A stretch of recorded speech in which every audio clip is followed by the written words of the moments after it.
السلام علیکم ورحمۃ اللہ وبرکاتہ۔ نحمدہ ونصلی علی رسولہ الکریم، اما بعد فاعوذ باللہ من الشیطان الرجیم، بسم اللہ الرحمن الرحیم۔ رب اشرح لی صدری ویسر لی امری واحلل عقدۃ من لسانی یفقہوا قولی، رب زدنا علما، اللہم فقہنا فی الدین، الہی آمین۔ عزیز سامعات، سورۃ ملک کی تفسیر کا سلسلہ جاری ہے۔ آج ہم پڑھیں گے آیت نمبر 12 تا 14۔ اعوذ باللہ من الشیطان الرجیم، ان الذین یخشون ربهم لهم مغفرۃ واجر کبیر۔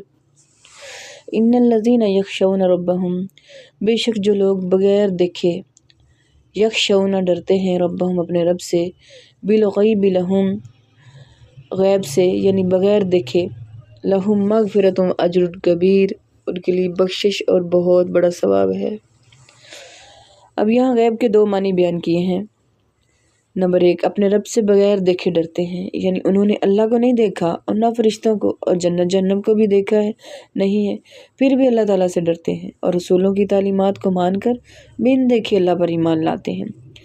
نمبر 2، جب لوگوں سے غائب ہوتے ہیں تب بھی اللہ سے ڈرتے ہیں، یعنی ان کی جلوت و خلوت دونوں ایک جیسی ہوتی ہیں اور تنہائی میں بھی گناہ نہیں کرتے۔ اللہ تعالیٰ غائب ہے، کوئی بھی دنیا میں اللہ کو نہیں دیکھ سکتا، حالانکہ انبیاء بھی نہیں دیکھ سکتے۔ جب موسیٰ علیہ السلام نے اللہ کو دیکھنے کی خواہش کا اظہار کیا اور اللہ نے پہاڑ پہ اپنی تجلی ڈالی تو پہاڑ ریزہ ریزہ ہو گیا اور حضرت موسیٰ علیہ السلام پہ یہ دیکھ کر بے ہوش ہو گئے اور اللہ کو نہیں دیکھ سکے، حالانکہ آپ کا شمار اولو العزم پیغمبروں میں ہوتا ہے۔ نبی کریم صلی اللہ علیہ وآلہ وسلم کو معراج کی رات اللہ سے کلام کا شرف حاصل ہوا، لیکن تب بھی نبی کریم صلی اللہ علیہ وآلہ وسلم نے اللہ تعالیٰ کو نہیں دیکھا تھا۔ بعض لوگوں کا کہنا ہے کہ دیکھا تھا، جب یہ بات درست نہیں ہے۔ اللہ تعالیٰ قرآن میں فرماتے، لا تدرکہ الابصار، نگاہیں اسے نہیں پا سکتی۔ مسروق نے بیان کیا ہے کہ میں نے عائشہ رضی اللہ تعالیٰ عنہا سے پوچھا، اے ایمان والوں کی ماں، اے ام المومنین، مطلب کہ ایمان والوں کی ماں، کیا محمد صلی اللہ علیہ وآلہ وسلم نے معراج کی رات میں اپنے رب کو دیکھا تھا؟ عائشہ رضی اللہ تعالیٰ عنہا نے کہا، تم نے ایسی بات کہی ہے کہ میرے رونگٹے کھڑے ہو گئے۔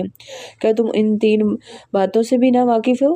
جو شخص بھی تم میں سے یہ 3 باتیں بیان کرے وہ جھوٹا ہے۔ جو شخص یہ کہتا ہو کہ محمد صلی اللہ علیہ وآلہ وسلم نے شب معراج میں اپنے رب کو دیکھا تو وہ جھوٹا ہے۔ پھر انہوں نے آیت لا تدرک الابصار وہو یدرک الابصار وہو اللطیف الخبیر سے لے کر من وراء حجاب تک کی تلاوت کی اور کہا کہ کسی انسان کے لیے ممکن نہیں کہ اللہ سے بات کرے سوائے اس کے کہ وحی کے ذریعے ہو یا پھر پردے کے پیچھے سے ہو۔ اور جو شخص تم سے یہ کہے کہ نبی کریم صلی اللہ علیہ وآلہ وسلم آنے والی کل کی بات جانتے تھے، وہ بھی جھوٹا ہے۔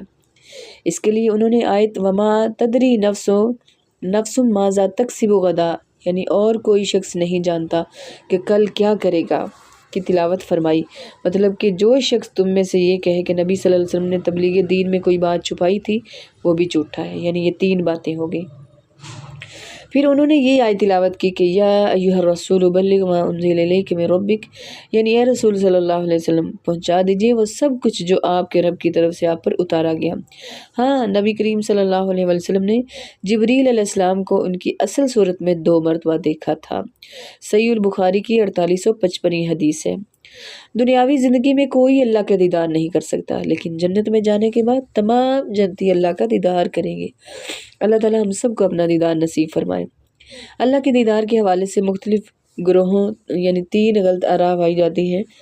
ایک گروہ کہتا ہے کہ نبی صلی اللہ علیہ وسلم نے دنیاوی زندگی میں اللہ کو دیکھا جب معراج فرمائی۔ دوسرا معتزلہ اور جہمیہ کا کہنا ہے کہ جنت میں جا کر بھی اللہ کا دیدار نہیں ہوگا، نہ دنیا میں اللہ کو دیکھ سکتے ہیں نہ ہی جنت میں۔ تیسرا فرقہ جنت میں جا کر بھی تمام لوگ اللہ کا دیدار نہیں کریں گے، یہ کہتا ہے تیسرا فرقہ صرف اعلیٰ درجات والے ہی کریں گے۔ یہ تینوں عقائد باطل ہیں۔ درست عقیدہ کیا ہے؟ قرآن و حدیث کی روشنی میں درست عقیدہ یہ ہے کہ کوئی بھی دنیاوی زندگی میں اللہ کا دیدار نہیں کر سکتا، البتہ جنت میں جانے کے بعد تمام لوگ اللہ کا دیدار کریں گے انشاءاللہ۔ اللہ ہم سب کو اپنا لذت النظر الی وجہک الکریم، اللہ تعالیٰ ہمیں اپنے چہرے کو دیکھنے کی لذت نصیب فرمائے۔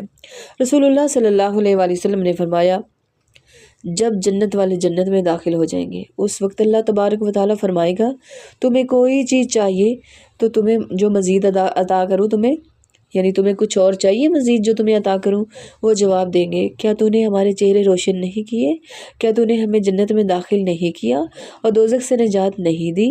آپ صلی اللہ علیہ وآلہ وسلم نے فرمایا چنانچہ اس پر اللہ تعالیٰ پردہ اٹھا دے گا، تو انہیں کوئی چیز ایسی عطا نہیں ہوگی جو انہیں اپنے رب عز و جل کی دیدار سے زیادہ محبوب ہوگی۔ سبحان اللہ۔ صحیح مسلم کی 7563 حدیث ہے۔ نبی کریم صلی اللہ علیہ وسلم یہ دعا کیا کرتے تھے، اللہم انی اسألک لذت النظر الی وجہک والشوق الی لقائک۔ اللہم انی اسألک، اے اللہ میں تجھ سے سوال کرتی ہوں، لذت النظری، تیرے دیدار کی لذت، یعنی الی وجہک، تیرے دیدار کی لذت، یعنی تیرے چہرے کی دیکھنے کی دیدار کی لذت، والشوق الی لقائک، اور شوق ملاقات کا سوال کرتا ہوں کہ تجھ سے اللہ تجھے دیکھنے کا، تجھ سے ملاقات کا شوق مجھے عطا فرما۔ نبی صلی اللہ علیہ وسلم نے فرمایا 7 بندے ایسے ہیں جنہیں اللہ اپنے عرش کے سایہ عطا فرمائیں گے جس دن اس کے سائے کے علاوہ کوئی سایہ نہ ہوگا۔ ان میں سے ایک وہ شخص ہوگا جس نے تنہائی میں اللہ کو یاد کیا اور اس کی آنکھوں سے آنسو بہہ پڑے۔ صحیح بخاری کی 1423 حدیث ہے۔ آیت نمبر 13 سورۃ ملک، وَأَسِرُّوا قَوْلَكُمْ أَوِ اجْهَرُوا بِهِ، اور تم اپنی بات آہستہ آواز میں کہو یا اونچی آواز میں کہو، انہو علیم، بے شک وہ جانتا ہے، بذات الصدور، سینے کے راز بھی، وہ تو دلوں کے رازوں کو بھی جانتا ہے۔ اللہ کے علم کا تو یہ عالم ہے کہ وہ سیاہ رات میں سیاہ پہاڑ پہ، سیاہ پتھر پہ، سیاہ چونٹی کو چلتے دیکھتا بھی ہے اور اس کی آواز بھی سنتا ہے۔ اس آیت میں اللہ کی صفت علم کا تذکرہ ہے۔ اس پر بھی نفی اس بات کے اصول کے ساتھ ایمان لایا جائے گا کہ اللہ ہی العلیم ہے اور اس کے علاوہ کوئی العلیم نہیں۔ انسان کا علم محدود ہے جبکہ اللہ کا علم لا محدود ہے، وہ اکیلا ہی غیب کا علم رکھنے والا ہے۔ الا یعلم من خلق، کیا وہ نہ جانے گا کہ جس نے پیدا کیا؟ وہو اللطیف الخبیر، اور وہ تو ہر باریک بین اور خبر رکھنے والا ہے۔ اللطیف کے اندر 2 معنی پائے جاتے ہیں۔ اللطیف باریک بین، چھوٹی سے چھوٹی چیز کو بھی جاننے والا، ہلکی اور معمولی بات کا بھی علم رکھنے والا۔ نمبر 2، مہربانی کرنے والا، نرمی کرنے والا۔ کبھی اس میں صرف ایک معنی پایا جاتا ہے اور کبھی دونوں، یعنی باریک بین ہونے کے بھی باوجود نرمی کرنے والے کا۔ اللہ تعالی ہم سب کو قرآن و حدیث پہ عمل کرنے کی توفیق عطا فرمائے۔ السلام علیکم ورحمۃ اللہ وبرکاتہ۔